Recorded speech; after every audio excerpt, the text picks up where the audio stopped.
بسم الله الرحمن الرحيم الحمد لله رب العالمين والصلاة والسلام على أشرف الأنبياء والمرسلين وعلى آله وصحبه أجمعين سبحانك لا علم لنا إلا ما علمتنا إنك أنت العليم الحكيم ولا حول ولا قوة إلا بالله العلي العظيم الحمد لله الذي هدانا لهذا وما كنا لنهتدي لولا أن هدانا الله رب اشرح لنا صدرنا ويسر لنا أمرنا واحلل عقدة من لساننا يفقهوا قولنا قال المصنف رحمه الله تعالى ونفعنا بعلومه في الدارين آمين ถึงไหนการกระทำฉะนั้นBismillahirrahmanirrahim dan kata musannif wahiyal wujudu นั่นเองแล้วมุสannif ได้กล่าวว่า wahiyal wujudu นะได้ยินไหมบุญได้ยินไม่ต้องใส่ไปกัน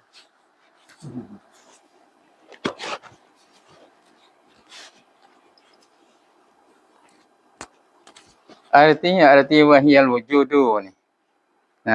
แปลคำว่า wahiyal wujudu yang ke-20 itu pertamanya wujud sifat jisim kewanan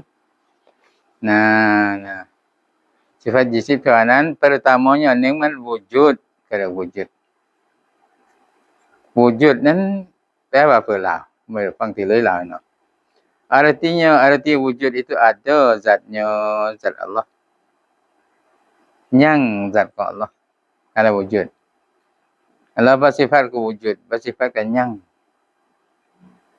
zat นะzat นี่ถ้าหากว่าเราเล่นกับเรามักลุกเรานี่เนาะ zat ทุกบนร่างก็บนตัวเนี่ยแต่อัลเลาะห์น่ะไม่เป็นตัวไม่เป็นตนนี่เรียกว่ายังzat กันนั่นแหละถ้าหากว่าเราเล่นถึงตัวเรานี่เนาะ zat ไม่ถึงตัวเรานี่แหละยังตัวของเรายังบังดูยังตัวของบังดูนั่นแหละzat คือที่เราแปลพนันนั่นคือต้องการให้ได้เทียบให้ได้รู้ฟังนี่บางคนแล้วว่า zat ก็มันเขาจะสัตว์ที่ว่าเอาไม้ค้อนนะลิ้วไปไม่ใช่zat ปานนั้นเอาก้อนหินขวางไปไม่ใช่zat ปานนั้นzat คือตัวของเราเนี่ยแต่ว่าเดี๋ยวเล่นกับอัลเลาะห์เรื่องว่าตัวเดี๋ยวถึงวันที่เข้าใจอัลเลาะห์เป็นตัวเป็นตนขึ้นมาแล้วนะคือแปลว่ายังzatของอัลเลาะห์ dengan makna โดยหมายความว่า bahwa wujudnya itu bagi zatnya คือยังอัลเลาะห์เดียวยังสำหรับ zat ของอัลเลาะห์ tiada kerana ilah ไม่ใช่เพราะเหตุหนึ่งเหตุใดไม่ใช่เพราะเหตุนู้นเหตุนี้ที่ยังartinya mereka bahwa yang lainnya itu tiada memberi bekas pada mengadakan Allah Taala แต่จริงสิ่งอื่นนั้นสิ่งอื่นจากอัลเลาะห์นั้นมันจะไม่ให้ร่องรอยมันจะไม่ให้ผล pada mengadakan Allah Taala ในการสร้างอัลเลาะห์ตะอาลาคือไม่ใช่ว่ายังอัลเลาะห์ตะอาลาเพราะว่ายังคนอื่นสร้างไม่ใช่ปานนั้น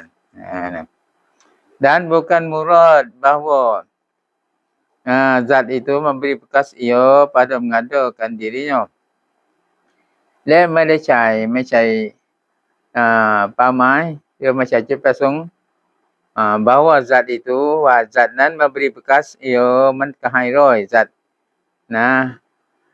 ให้ความสำเร็จผล pada mengadakan dirinya ในการสร้างตัวเองไม่ใช่นั่นไม่ใช่ว่าอัลเลาะห์ตะอาลาสร้าง zat สร้างตัวของอัลเลาะห์ไม่ใช่ปานนั้น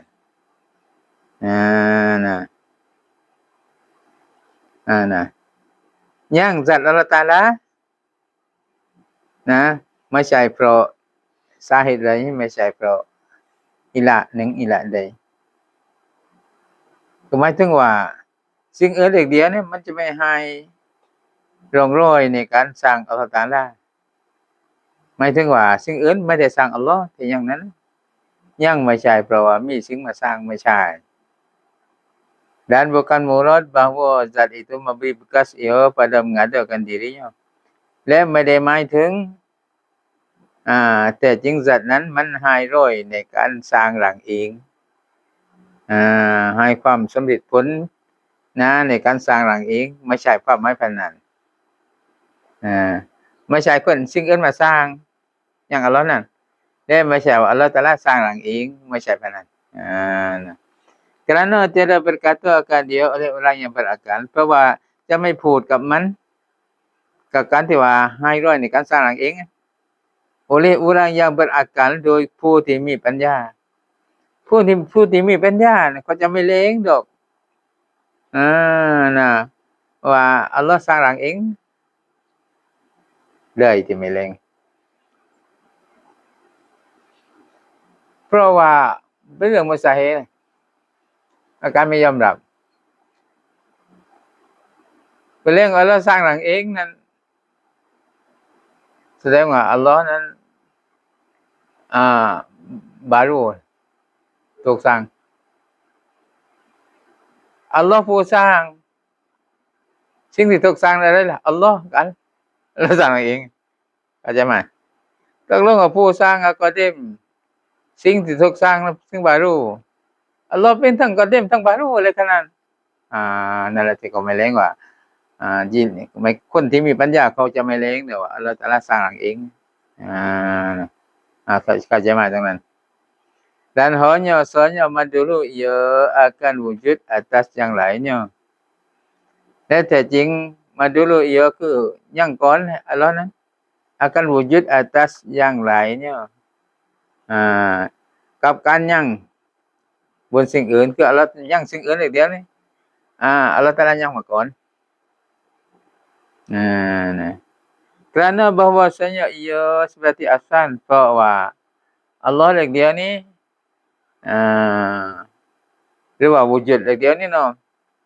seperti asal bagi barang yang lainnya เหมือนอย่างกับasal ของสิ่งอื่นนะเพราะว่า wujud เดียวนี้เหมือนอย่างกับเป็นasal คือเป็นจุดลืมของสิ่งอื่น kerana tiada sah dihukumkan dengan qidam เพราะไม่sah dihukum ว่าอัลเลาะห์ตะอาลาbersifat ada qidam ไม่ sah แต่ว่าอัลเลาะห์ตะอาลาหมายถึงเนาะแต่อัลเลาะห์ตะอาลาหมายนั้นdihukum ว่าอัลเลาะห์ตะอาลาqidam ไม่ sah dan barang yang kemudian daripadanya adalah dihukum กับสิ่งหลังจากqidam นะอัลเลาะห์tawon คือว่าอัลเลาะห์ตะอาลาหมายนะอัลเลาะห์ผิดแปลกกับพงไหมนะผิดแปลกกับหมายนะอัลเลาะห์หนึ่งผิดกับหมายนั่นแหละว่าไม่ซะที่หุคุมด้วยqidam โดยว่าอัลเลาะห์ตะอาลาbersifat qadim dan barang yang kemudian daripadanya merekaไม่ซะที่ไปหุคุมด้วยสิ่งที่ตกหลังจากqidam maka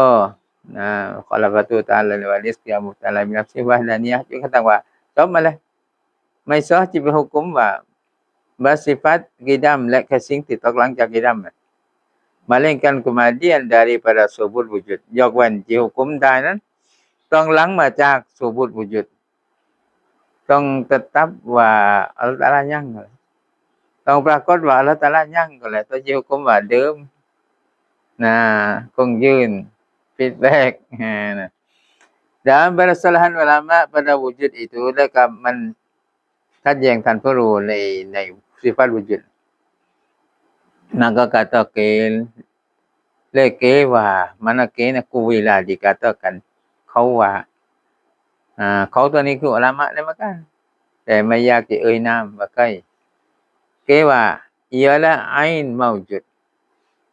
คือว่า wujud เดียวคือตัวของ maujud นั่นว่า wujud ทุกล้วนตัวของสิ่งที่ยังแล้วว่า wujud บังดูนะคือตัวของบังดูนั่นแหละ wujud wujud แม้ว่า ยังแมงัวคือตัวของแมงัวนะวูจุดแมวยังแมวคือตัวของแมวนั้นnah kewa panan dan kaul inilah kamput ni kamput tewa wujud ke in mawjud ni sifat wujud ke ตัวของสิ่งที่ยังคำพูดนี้นี่ bagi Abil Hasan Al-Asy'ari เป็นคำพูดของ Abi Hasan Al-Asy'ari dan kata qil lebang tan perwa ialah yang lain daripada in mawjud คือวujudที่ว่านั้นเป็นอื่นจากตัวของมาวจุดนะบังดูกับวูจุดอื่นๆกันบางตันปรว่าบังดูกันยังนะอื่นๆกันบางตันปรว่านะบังดูกันยังอันนั้นแหละนั่นก่อนที่ว่าวูจุดนี่คืออินมาวจุดก่อนที่ว่าwujud ni keอื่นจาก in mawjud nah bang du กับ wujud มันว่าอื่นๆกันนั่นที่รับกันมันขัดแย้งกันที่นั้นได้เมื่อขัดแย้งขนาดนั้นเราจะอ้อยน้อยอันนี้ก็ได้นะฟังแต่ว่าเราเอาแล้วไม่ผิดด้านก่อนอีนี้และคำพูดนี้คำพูดที่ว่าวูจุดคืออื่นจากตัวของสิ่งนี่เนาะนะคำพูดนี้ bagi Imam Al-Razi เป็นคำพูดของ Imam Al-Razi dan atas kaul ini และบนคำพูดนี้คำพูดที่ว่าวูจุดสิฟัตวูจุดกับตัวของสิ่งที่ยังนั้นอื่นๆเนี่ยนะตาริฟอย่างมัชฮูรก็เป็นตาริฟที่มัชฮูรนะเป็นคำตาริฟที่ว่าเรื่องลือด้านใหญ่ตัวนั้นคือตาริฟที่เรื่องลือนั้นคำตาริฟคำจำกัดความนะของแต่ละสิ่งเรียกตาริฟด้านใหญ่ตัวตาริฟที่มัชฮูรนะ bahwasanya hal แต่จริงวูจุดนั่นคือฮาลมันก็คือเป็นสภาพหนึ่งอย่างวาญิบ bagi zat ที่วาญิบสำหรับ zat เป็นสภาพหนึ่งที่วาญิบสำหรับ zat selama ada zat itu tราบใดที่ยัง zat นั้น hal keadaannya diberikan hal itu ในสภาพที่ว่า hal เดียวนั้น tiada dikeranakan dengan suatu kerana ไม่ได้โผล่โดยอันหนึ่งอันใดไม่ใช่เพราะนั้นไม่ใช่เพราะนี้ tiada dikeranakan ไม่ได้โผล่ dengan suatu kerana โดยหนึ่งเพราะไม่ได้โผล่โดยหนึ่งเพราะ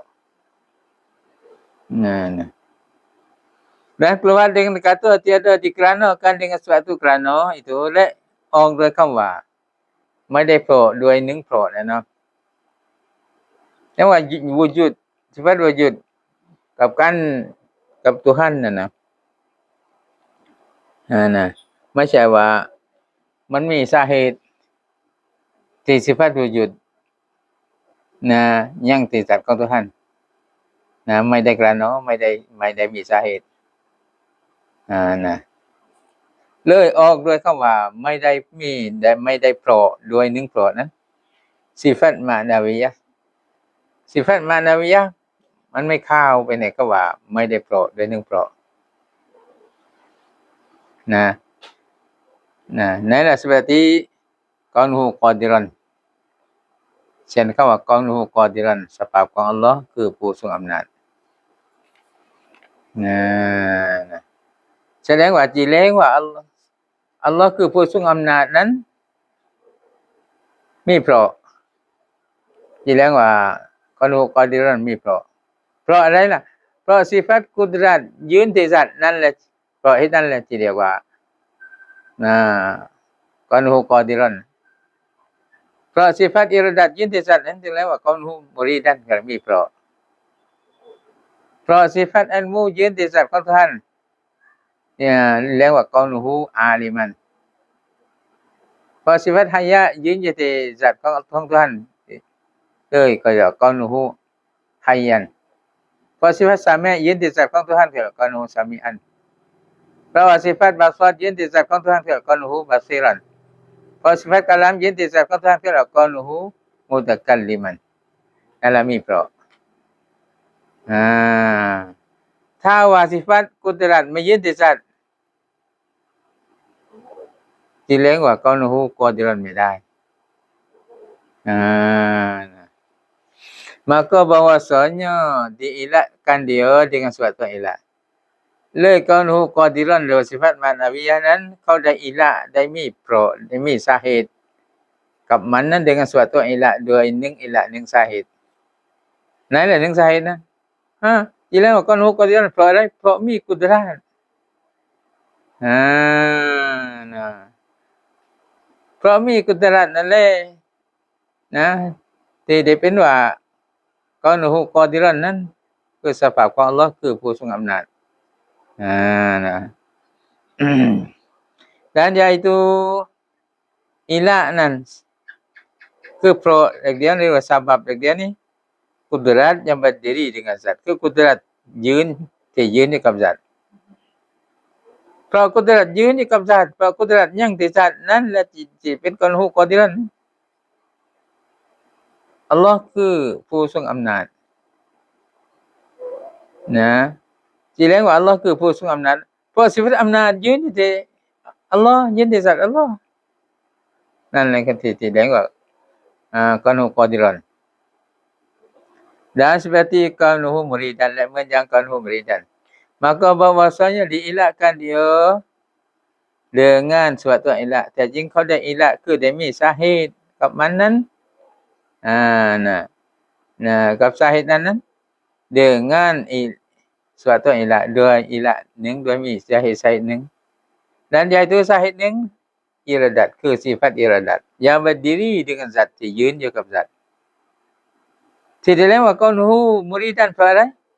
เพราะยัง sifat iradat ที่ zat นั่นแหละนี่ก็เรียกว่ามีเพราะมีอิละผิดกับwujud ยังที่ zat ของอัลเลาะห์ตะอาลาเรียนไม่ใช่มีเพราะนู่นเพราะนี่ไม่ใช่นั่นมันว่าไม่ได้เพราะด้วยหนึ่งเพราะที่ว่านี่ที่นั่น sifat ma'nawiyah นั้นมันมีเพราะล่ะที่เรียกว่ากอนูฮู qadiran ได้นั้นต้อง Tuhan ต้องว่า sifat qudrat และต้องเรียกว่ากอนูฮู qadiran ที่เรียกว่าบังดูนั้นคือผู้กินก็เพราะบังดูกินนั่นแหละแต่เรียกว่าผู้กินแล้วก็บังดูคือผู้นั่งก็เพราะบังดูนั่งแล้วที่เรียกว่าผู้นั่งแล้วบังดูคือผู้ไปคือเพราะบังดูไปนั่นที่เรียกว่าอันนี้ก็เหมือนกันเรียกว่าTuhanคือผู้ทรงอำนาจก็เพราะมีสิทธิ์อำนาจนั่นก็มีเพราะแล้วTuhanคือผู้ที่ว่าทรงเจตนานั่นน่ะก็เพราะมีสิทธิ์เจตนานั่นที่เรียกว่าทรงเจตนานี่ก็มีเพราะsifat wujud diaยืนที่ zat ของTuhan yangที่ zat ของTuhan ไม่ใช่เพราะอะไรไม่มีเพราะอะไร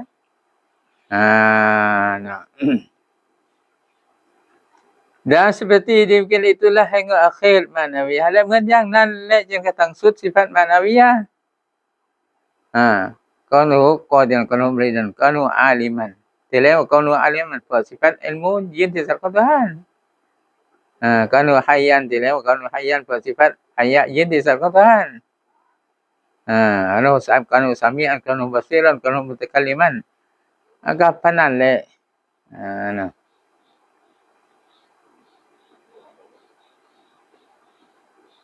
บ้านเพื่อเพิ่งมาทำตาที่ไม่ได้ฟังแล้วฟังไปก่อนเนาะไม่ใช่ว่ามันจะฟังก่อนเรียนเดี๋ยวต้องเรียนก่อนต้องฟังเรียนก่อนแล้วไม่ได้ฟังที่ซ้ำสุดๆแล้วไม่ได้ฟังตายแล้วตายแล้วบ่นอก็ว่านะเราไปเอาเมียสัน ทางนี้เราบ่รู้ว่าสิใช้อะไรเลยเนาะเราเอาเมียหยังแล้ว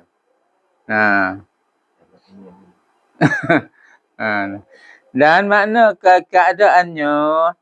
dielakkan dengan suatu elak itu oleh ความหมายที่ว่าสภาพของมันนั้นsifat manawiyah เรื่องนี้ dielakkan dengan suatu elak itu demi elak demi sahih demi pro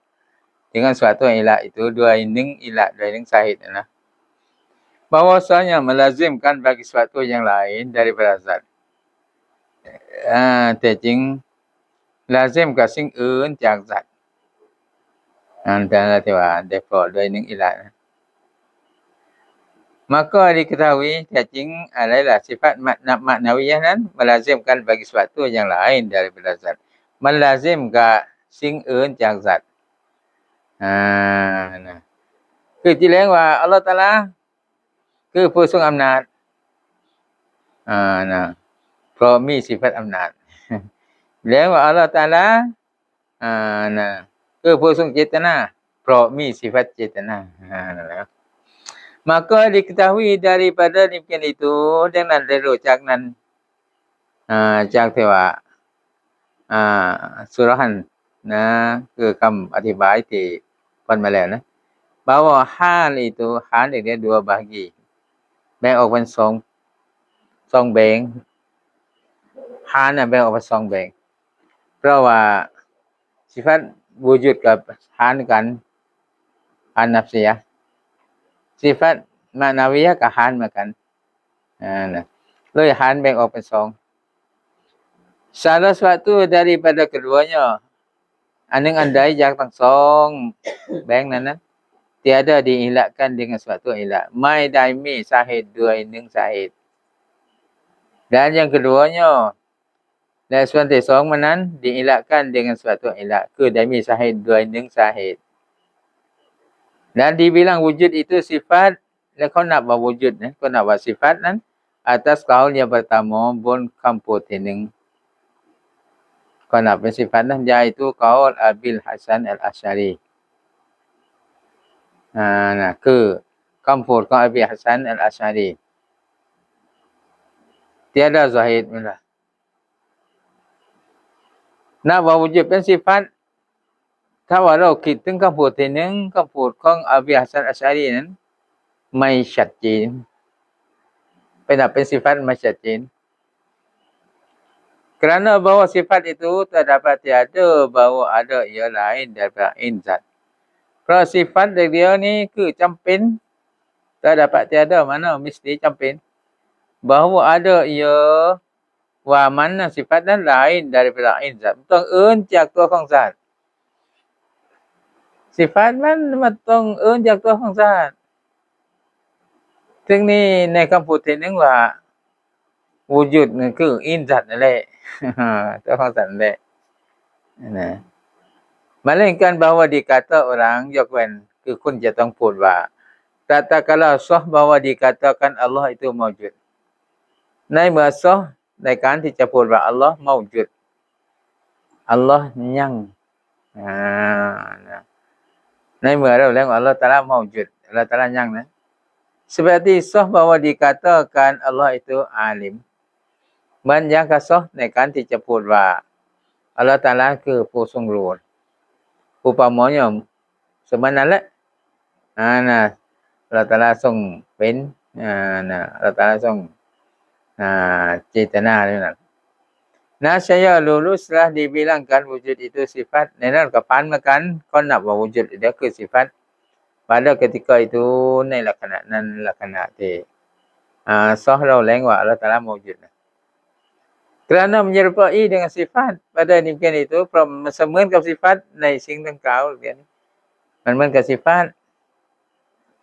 dan inilah dibina atas kekal kaul yang pertama itu atas zahirnya เลยนี่แหละมันว่าคือเขาได้ก่อบนว่าkekal kaul yang pertama itu คงยืนคำพูดที่1 atas zahirnya บน zahir ของมัน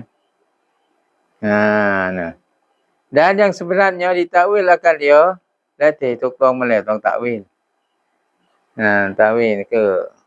ปันแปลคำจากตัวเหตุมีตะเวกันเดียว Seperti barang yang dikata oleh Sa'adมันยังสิ่งที่ได้กล่าวโดย Sa'ad ตามชื่อคนdan lainnya lagiจาก Sa'ad daripada segala ulama yang muhaqqiqin จาก Sa'ad จากทั้งหมดอุลามะyang muhaqqiqin เป็นอุลามะที่กระชับบอกmasalahมีดาลีdari ulama muhaqqiqin dengan bahasa muradnya itu ด้วยว่าเป้าหมายเด็กเดี๋ยวนี้เนาะเป้าหมายอะไรล่ะแต่ว่าวูจุดนี่คืออินมาวจุดนะวูจุดคือตัวของสิ่งนั่นแหละตัวของสิ่งที่ยังนั่นtiada pekerjaan yang lebih atas mawjud มันไม่ใช่เป็นการงานที่เกินบนมาวจุดบนสิ่งที่ยังไม่ใช่ dengan sekira-kira dilihat akan diaด้วยคิดว่าสิไปเห็นsifat wujudนั้น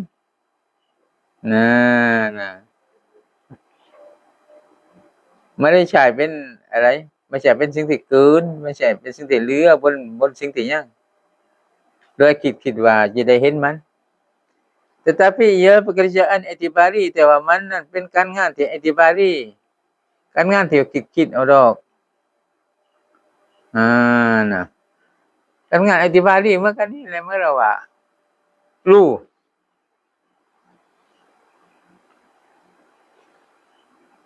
เป็นสิ่งที่ยังไม่รู้ตัวของสิ่งนั้นยังไม่รู้หน้าต่าง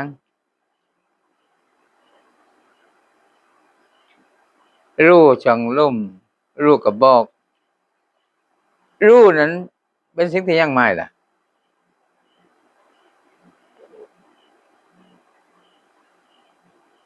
ยังไม่แต่เส้นรู้เป็นสิ่งที่ยังไม่ยังแต่สิ่งที่ยังเราไปไม่ได้เลยรู้ไปตู้ถ้าว่ารู้มันเป็นสิ่งที่ยังเราไปไม่ได้ข้างกับรู้ถ้ารู้เป็นสิ่งที่ยังนั้นเราไปไม่ได้มันข้างกับรู้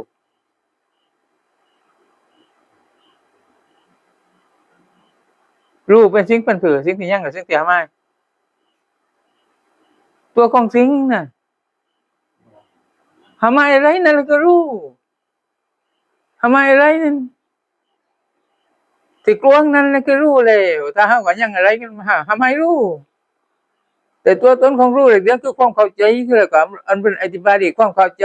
ไม่ใช่ว่าตัวของรู้เป็นสิ่งที่มาวจุดเป็นสิ่งที่ยังถ้ายังนั้นเป็นสิ่งที่ยังเราจิไปไม่ได้แล้วได้ลำคาญกับรู้แต่เป็นสิ่งที่ยังนี่เป็นสิ่งที่เข้าใจกันรู้ที่ว่าอันคืออะไรน่ะคือการแต่ทำไมอะไรนั่นแหละรู้ก็อำนวยอธิบายอย่ารับเสียเนาะคืนนี้ลึกหน้า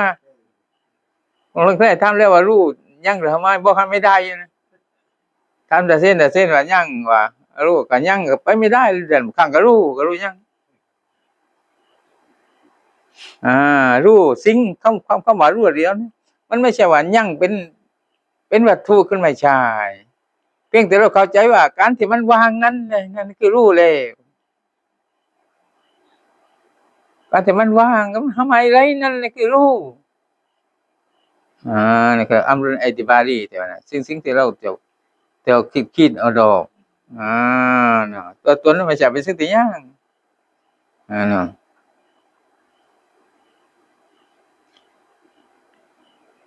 ketahui olehmu bahwasanya seperti barang yang dikata oleh setengah mereka itu wallahu a'lam la fikir nah tahu nak wujud kidam baqah dah pertama wujud nah ke in mawjud หรือว่าหยุดเอิ้นจากอินมาวจุดwallahu a'lam